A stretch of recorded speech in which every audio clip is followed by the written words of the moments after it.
Muy buenas, bienvenidos al canal de GG World Player, su canal de literatura y lenguas favorito.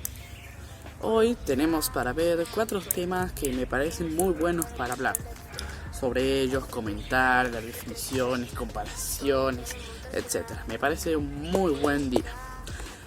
Vamos a ver 4 temas en total. Vamos a ver el viaje del héroe, que va a ser expresado, va a ser explicado, comparado. Todo eso va a ser por mí, por yo, el especialista en este tema. Después vamos a tener un especialista que yo creo que lo deben conocer porque es muy famoso en todo este rubro, que es el señor Joaquín Moreno, que él nos va a hablar de la tragedia griega. Nos va a hablar también de Edipo, o sea, el mito de Edipo. Después tenemos a otro muy buen señor, muy inteligente, sería el señor Lucas García, que nos va a hablar de la tragedia isabelina nos va a hablar de Romeo y Julieta. Esta obra de teatro que a todos los enamorados nos gusta. Y después vamos a tener al señor Tomás Nisolek, donde nos va a hablar para finalizar un poco más del ensayo argumentativo. Para cerrar, que es un muy buen tema para cerrar. Yo voy a hablar del viaje del héroe. Una pequeña definición que tengo acá hecha por mí, cortita, se las voy a hacer. Es que el viaje del héroe son la serie de pasos que hace un héroe para llegar a su fin buscado, deseado y para completar su misión. Este camino del héroe consta de 13 pasos, por decirles así. Y hay uno que por ahí está, a veces sí, a veces no, que ya lo vamos a profundizar más. Si no les molestia, vamos a empezar. Hay que decir que acá estoy haciendo una pequeña ejemplificación con una película llamada Furia de Titanes, ya que acá se ve esto específicamente, el camino del héroe, y me va a servir para ejemplificar y que el tema quede un poquito más explicado y se entienda más. Ok. Primero tenemos el paso 1, que es el mundo ordinario o la presentación de la vida del héroe. Acá se nos presenta al héroe, qué hace, su familia, cómo vive, etc. Tranquilo, la vida del héroe. En este caso, en esta sería la vida de Perseo, que nos muestra que él era un pescador, que era humilde, que llevaba a su hijo a la escuela, etc. Una vida bastante normal. Después tenemos el llamado a la aventura, que es cuando Zeus llama a Perseo, que es su hijo, lo llaman a hacer cosas que Zeus le pide. Ese es el llamado a la aventura. Ahora vamos a ver que justo después de ese llamado a la aventura viene que el rechazo de la llamada, que el héroe no quiere ir a esa llamada. En esta, para ejemplificar, en Perseo sería que Perseo le dice que no a Zeus, ya que él se quería quedar en su casa con su hijo y vivir una vida tranquila. Después tenemos el encuentro con el mentor. El encuentro con el mentor es cuando este héroe se encuentra con un mentor que le va a recomendar que sí vaya a esta misión, ya que le conviene y que debe hacerlo. Después tenemos el 5, que sería el cruce del primer umbral, que acá sería básicamente en la película de Furia de Titanes, sería que donde ahí ya se prepara y va hacia la aventura, que acá en la película sería donde Perseo va con Pegaso hacia su misión. Pegaso, el caballo que vuela toda la vida. Después tenemos 6, que son las pruebas de aliados y enemigos, que acá sería, y también lo podemos ver como cuando pasa a ser un héroe, que acá es cuando Perseo habla con la reina y la reina lo nombra y lo va a ayudar a hacer su misión. Después tenemos 7, que el héroe se introduce en la misión. Acá es donde Perseo viaja en busca de Festo, porque él necesitaba la ayuda de Festo para poder ir a tal cosa y cosas que vamos a seguir explicando. Después tenemos cuando cae el héroe por primera vez. Acá esto se lo ve representado como un obstáculo, y en la película lo podemos ver también representado con la llegada de Ares, el dios de la guerra. Después tenemos o esta es la que yo digo que esta puede estar o no puede estar incluida, que sería la 8.5, que es cuando muere el mentor. No en todos incluye, pero esta, gracias a Dios, incluye para que le podamos hacer una explicación, por eso la elegí. Acá tenemos que muere el mentor, es decir, muere Hefesto. ¿Bien? Muere Hefesto.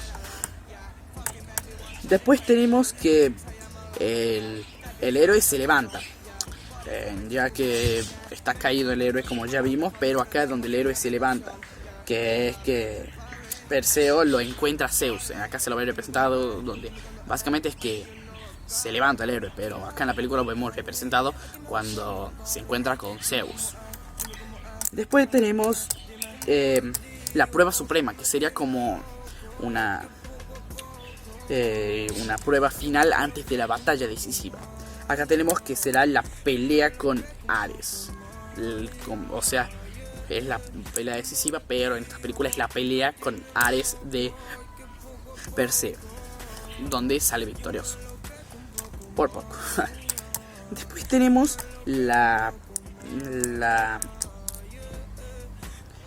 donde acá es cuando en esta misma pelea que ya sale victorioso, pero antes de salir victorioso viene la 11, que es cuando se cree que está a punto de caer el héroe, pero se levanta debido a que alguien lo motiva, piensa en algo, etc. Se levanta. En este caso sería que Perseo, pensando en su hijo, en lo que le podría pasar, se levanta, porque todo para él es su hijo. Después tenemos la pelea decisiva, final, que es cuando la pelea que va a definir toda la historia. Acá esta pelea en Perseo sería la pelea de Perseo contra Cronos, el titán que fue padre de Zeus, padre de Hades y padre de Poseidón. Y después tenemos el 13, que ya es cuando ya se termina todo, ya es la resolución, básicamente, cuando ya cómo termina este camino, esta historia. Que acá sería cuando Perseo se despide de Zeus y va con su hijo. Bueno, ya habiendo hablado de los pasos, una comparación, ya creo que ha quedado un poco más claro qué es el tema del camino del héroe. Y me quería hacer una pequeña reflejar un poco cómo sería un poco el camino del héroe para ayudar a mis compañeros que van a hablar de Edipo y de Romeo y Julieta, a hablar cómo sería un camino del héroe ahí. Este camino del héroe sería, por ejemplo, Edipo, que sufre todo el camino que él hace hasta desde que nace, se huye de su ciudad, se entera de la verdad, qué hace al enterarse de la verdad. Todo podría ser un camino del héroe. Y en Romeo y Julieta, todo lo que hace Romeo para llegar a su fin, a su misión. Pero son cosas aparte, que esto ya es más en la tragedia, donde obviamente al hablar de la tragedia esto va a terminar en algo frustrado. Entonces la resolución ya sabemos que no va a ser buena. Bueno, ya habiendo terminado lo que viene a ser el camino del héroe, le daré paso a mi amigo el señor Joaquín Moreno, que nos va a hablar un poco más de el tema de la tragedia griega y un pequeño reflejo hacia con Edipo Rey de Sófocles. Muchas gracias. Bueno, muchísimas gracias, Lucio, por esa presentación. Y como vos dijiste, hoy les voy a hablar de la tragedia griega. Pero para informarnos un poco más, antes de entrar totalmente en el tema, vamos a definir de cierta manera lo que es una tragedia, que también se encuentra en el teatro clásico, y su objetivo es como solidarizar al público usando personajes de alta nobleza siempre, o el amor, y que tienen siempre un destino adverso, que juega por la muerte, y siempre, como dice el nombre, tiene un desenlace trágico. Esto, como ya dijimos, se presentaba en los teatros griegos, que se representaba eran en honor a Dionisio, todos los teatros, y se celebraban en sus fiestas, y como decimos, tiene un desenlace trágico y un destino adverso, que esto ya lo vamos a ver más adelante, pero todo es de signo de los dioses, es decir, que todo está predeterminado el destino. Después vamos a ver los requisitos que tiene una tragedia griega. Ahora sí entramos totalmente en el tema, que empezamos con el primero, que siempre trata, se podría decir, un tema serio, que es la historia de un hombre noble, un gran hombre que tiene que superar pruebas insuperables, valga la redundancia, como hemos visto en muchas tragedias, por ejemplo Heracles, Edipo, también supongamos Aquiles.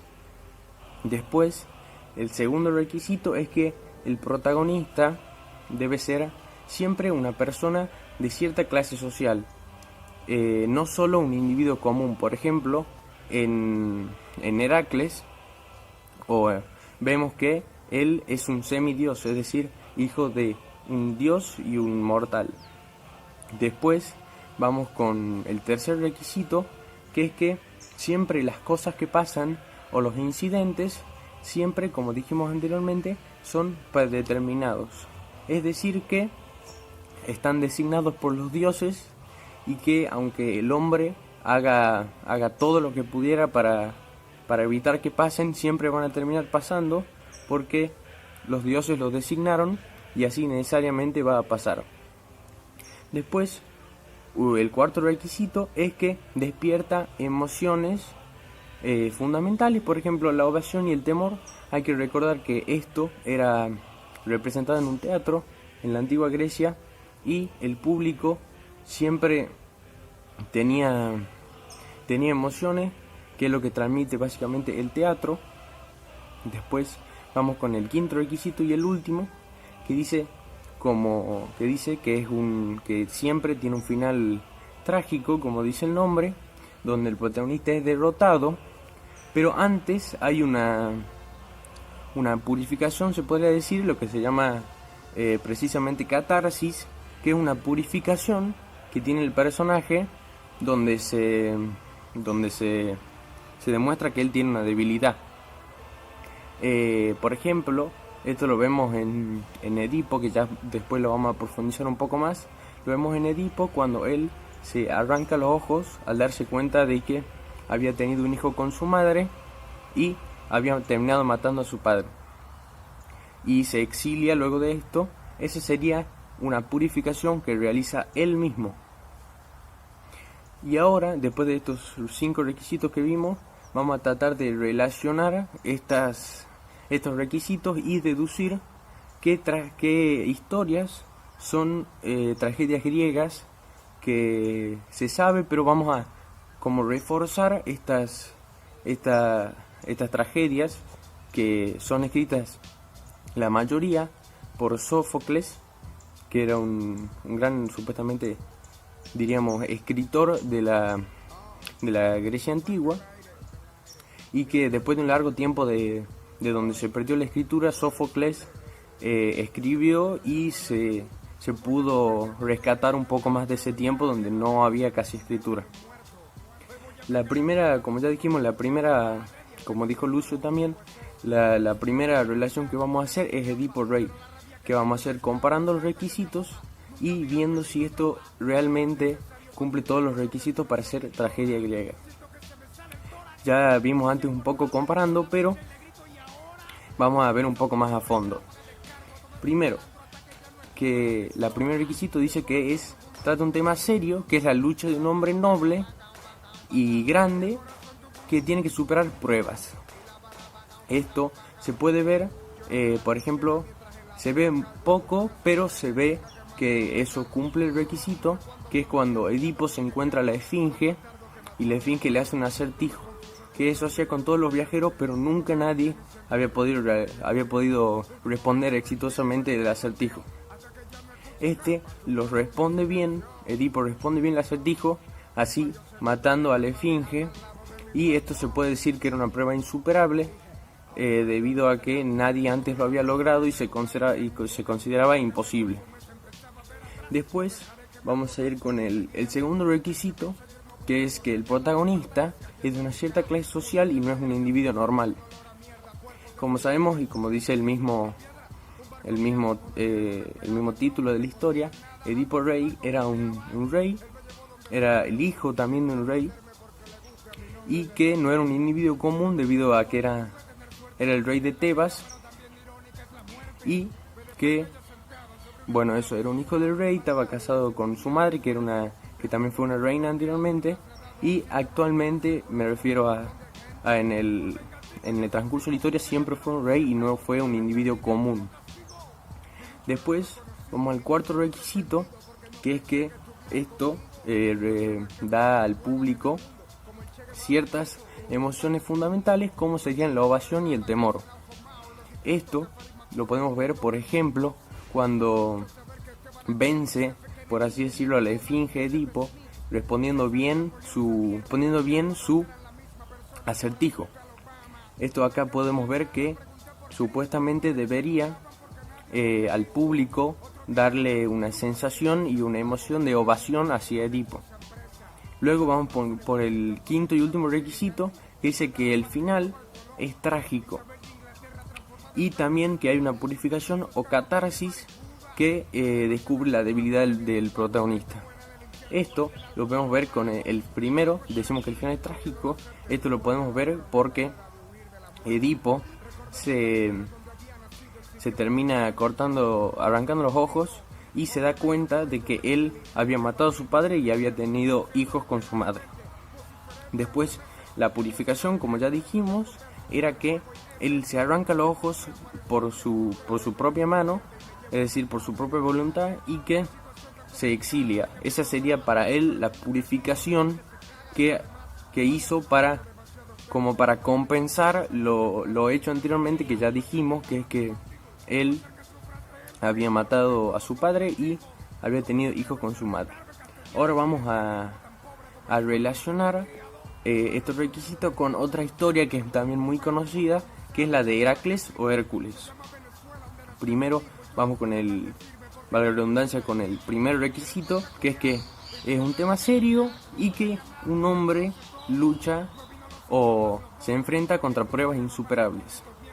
Acá se ve mucho, no tanto como no tampoco como Edipo, pero se ve que para la redención, por así decirlo, de Hércules, que está en el último requisito y que lo vamos a ver más a fondo después, realiza pruebas que le da el oráculo de Delfos, supuestamente insuperable, pero él, al ser un hombre, un semidios, las logra realizar y que son insuperables, se diría que son insuperables, pero él las realiza.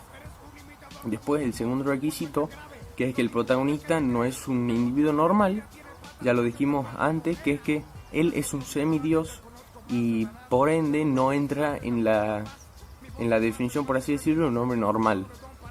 Después, el tercer requisito es que todo pasa por los dioses, es decir, que todo está designado por los dioses y predeterminado.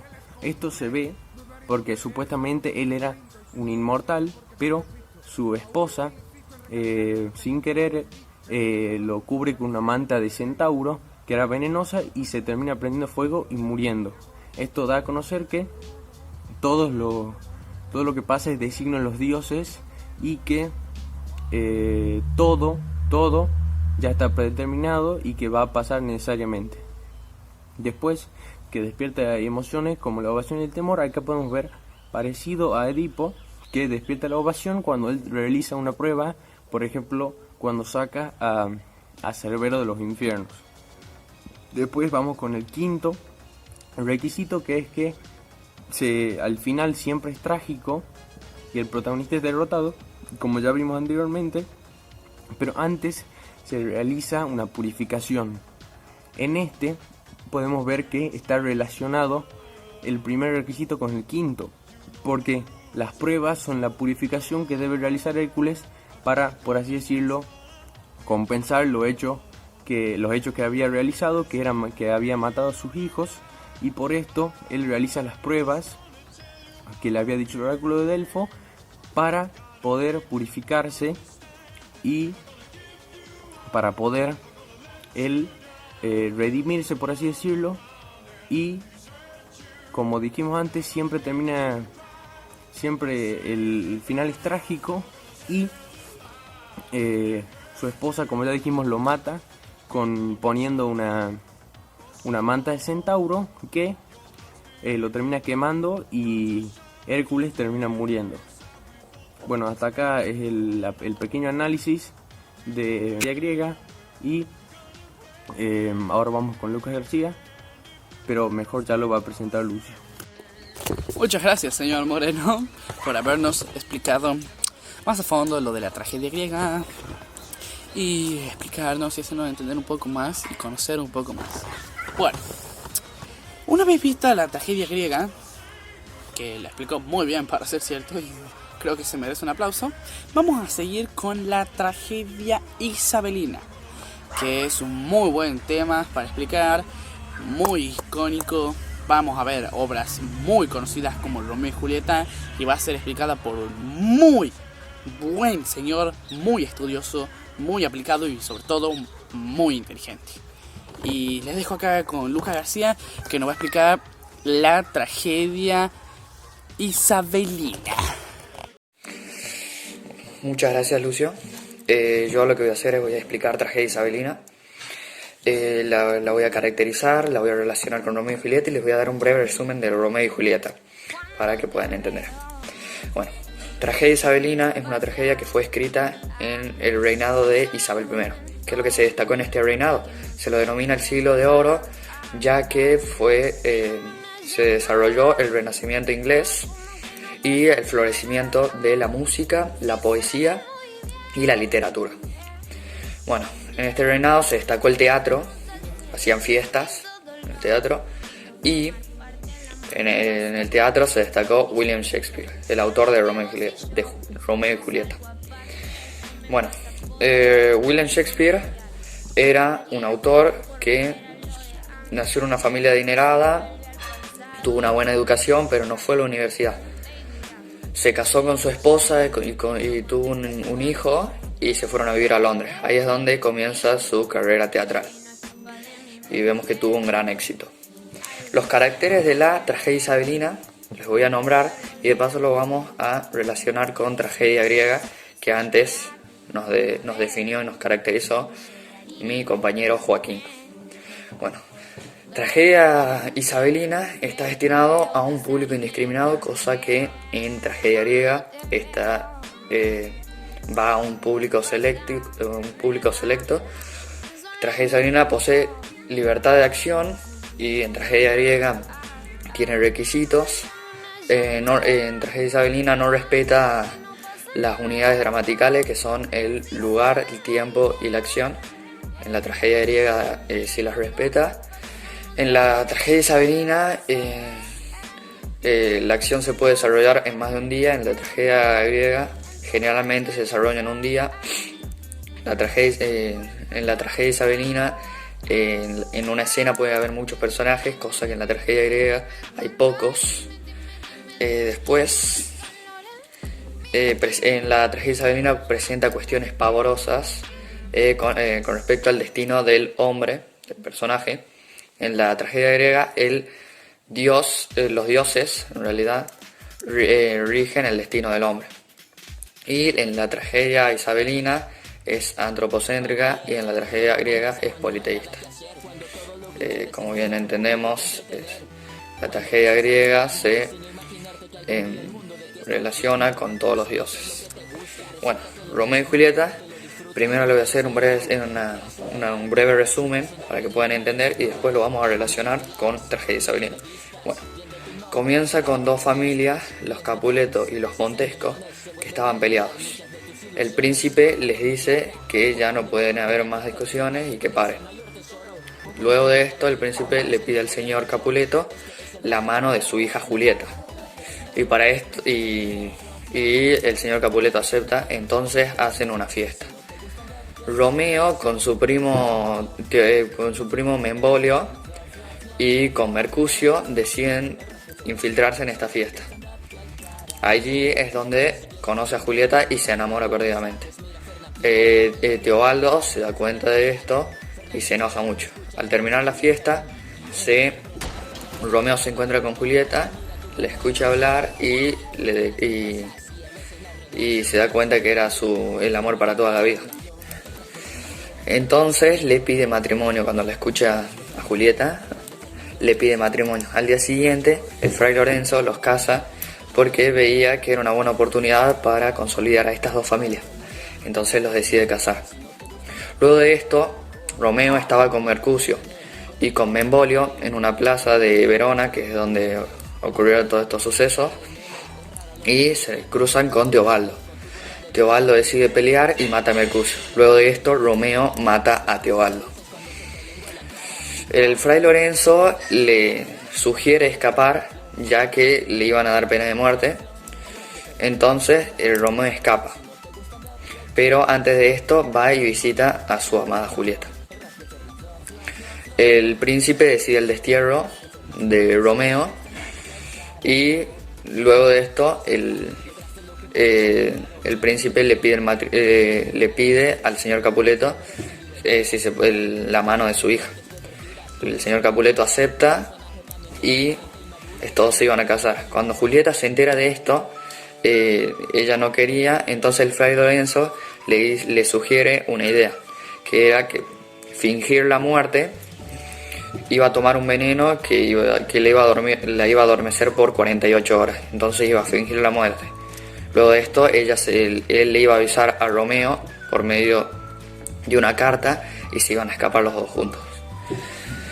Entonces Julieta decide hacer esto. Bueno, hasta ahí vamos bien. Después de esto lo hacen y Romeo se entera por otros medios en vez de por la carta del fray Lorenzo que Julieta había muerto. Entonces decide regresar. Al verla a Julieta decide suicidarse, pero se cruza con Paris y empiezan a pelearse. Romeo lo mata y luego se toma una pócima que lo envenena y muere. Al despertarse Julieta ve con el cadáver de su amado, de Romeo, y lo besa para tomar un poco de su veneno y morirse ella también, pero no funciona, entonces se clava una daga en el pecho. Luego de todo esto, el fray Lorenzo le cuenta todo a las familias y al príncipe, y las familias deciden consolidarse y hacen una estatua en memoración a Romeo y a Julieta. ¿Cómo se refleja la definición de tragedia en la obra de Romeo y Julieta? Como bien hemos dicho antes, se desarrolla mediante sucesos trágicos y vemos que en la obra de Romeo solamente hay sufrimiento.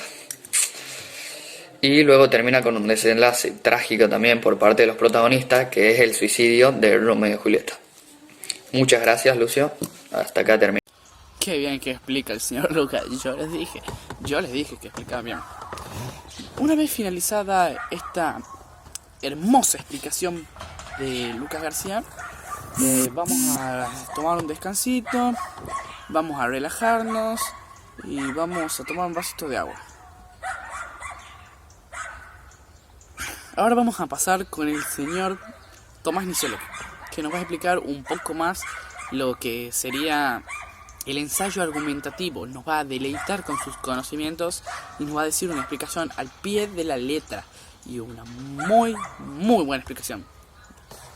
Vamos con ello. Hola Lucio, gracias por presentarme. Estoy contento de participar y estar en tu canal.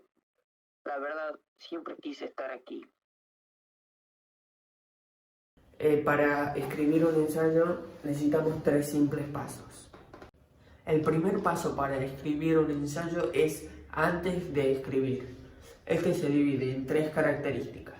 Arma una lista de ideas. Esto lo puedes hacer tranquilamente en Word con el sistema de numeración ideas, o en el celular con el sistema de notas, o en Excel, o simplemente en una computadora creas una carpeta y pones en un archivo .txt nota 1, nota 2, nota 3. La segunda característica es delinea un boceto del contenido.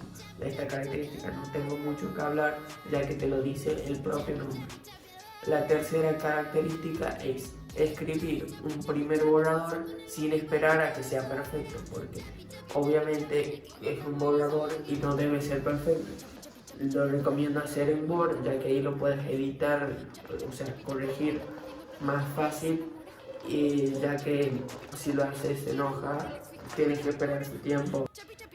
La segunda característica es organiza tu ensayo.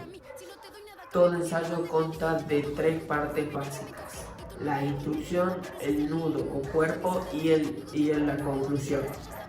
Esto también lo recomiendo hacer en Word, o es más fácil directamente en la computadora, el sistema de carpetas, y creas una nota de introducción, otra nota de nudo y otra nota de desenlace, o simplemente en una hoja con corchetes vas marcando cuál es la introducción, cuál es el nudo y cuál es el desenlace. La segunda característica es escribir el tuyo diferenciando de los demás. O sea, a esto se refiere a que las 3 básicas, o sea, las 3 partes básicas de introducción, nudo, cuerpo y conclusión, tienen que diferenciar a tu ensayo de los demás. Y el tercer y último paso para escribir un ensayo es después de escribir. Después de escribir, lo que tienes que hacer es volver a leerlo y hacer las correcciones que sean necesarias, ya que bueno, esto tiene que intentar de quedar a la perfección. Por eso, bueno, siempre recomiendo usar el Word, que te lo marca con subrayado rojo y subrayado azul según el tipo de corrección que sea. La segunda característica es, si es posible, dáselo a leer a alguien más y acepta tus opiniones. Obviamente tienes que aceptar tus opiniones porque claramente no va a ser perfecto aún el texto, y tienes que intentar cambiar lo que le disgusta a esa persona, aceptando su opinión mediante el respeto. Y el tercer paso, la tercera característica del tercer paso, que es la más tediosa, es repetir el ciclo de relectura y corrección hasta que el texto te resulte 100% satisfactorio. Que esto puede tardar bastante tiempo, le puedes dar a muchas más personas para que lo lean, así le vas cambiando todos los errores y fallos que se vayan descubriendo y obtener el texto perfecto, el ensayo perfecto. Muy buena explicación por el señor Tomás Niciolek. La verdad le quedó de 10. Está empezando a hacer un poquito de calor acá, pero la verdad mis 10 es para el señor Niciolek, que nos dio una explicación de película. Bueno, espero que todo este repaso le haya gustado, le haya servido. Espero que hayan aprendido sobre todo un poco más, que hayan aumentado sus conocimientos y sobre todo que le hayan pasado bien. Yo me despido, somos del grupo GG Well Played y nos vemos en una próxima presentación. Adiós.